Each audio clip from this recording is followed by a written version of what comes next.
ixtirochi bo'lsang, odamlarga yordam beradigan qanday robot yasarding? Uy ishlarini qiladigan robot yasardim. Shunda dadam qo'limga ketmon berib ishlatmasdi. Odamlarga eng ko'p yoqadigan so'z qaysi? Oylik tushdi degan so'z. Bu so'zdan keyin hamma muammolar bir kunga yo'qoladi. Agar hamma odamlar faqat rost gapirganda, dunyo yaxshiroq joy bo'larmidi? Yo'q, chunki unda hech kim bir-birinikiga mehmonga bormay qo'yardi. Nima uchun vaqt faqat oldinga yuradi, orqaga yurmaydi? Chunki orqaga yursa, biz qilgan xatolarni ko'rib uyab qolishimiz kerak bo'ladi. Katta bo'lsang, qanday qilib pul topasan?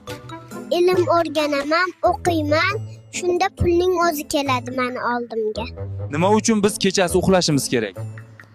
Ertalabki tirbandlikka asabimiz chidashi uchun bo'lsa kerak. Nima uchun katta bo'lgan sari o'yin o'ynashni to'xtatamiz? Chunki o'yin o'ynash uchun vaqt va kuch kerak. Kattalarda bu ikkalasi ham yo'q. Ayya, shu yergacha ko'rib obuna bo'lmabsiz-ku? Bitta like ham bosib qo'ying-a. To'ydan keyingi rejalar qanday? Hozircha keyingi rejalar to'y uchun olingan kreditlarni yopish. Osh nima o'zi? Osh bu odamlarni birlashtiruvchi kuch. Agar osh bo'lmasa, do'stlar yig'ilmaydi, hech qanday ish bitmaydi.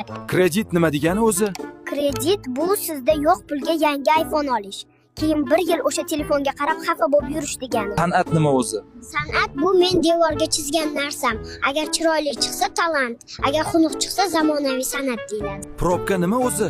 Probka bu hamma o'zini Shumaxer deb o'ylab, bitta ko'chada to'planib qolib, bir-biriga signal chalib o'tirish degani. Mahalla nima o'zi?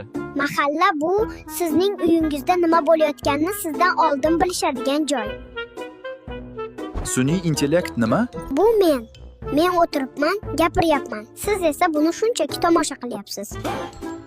Tomoshabinlarga gapingiz? Nega haligacha like bosmadingiz? Qani bo'ling tezroq.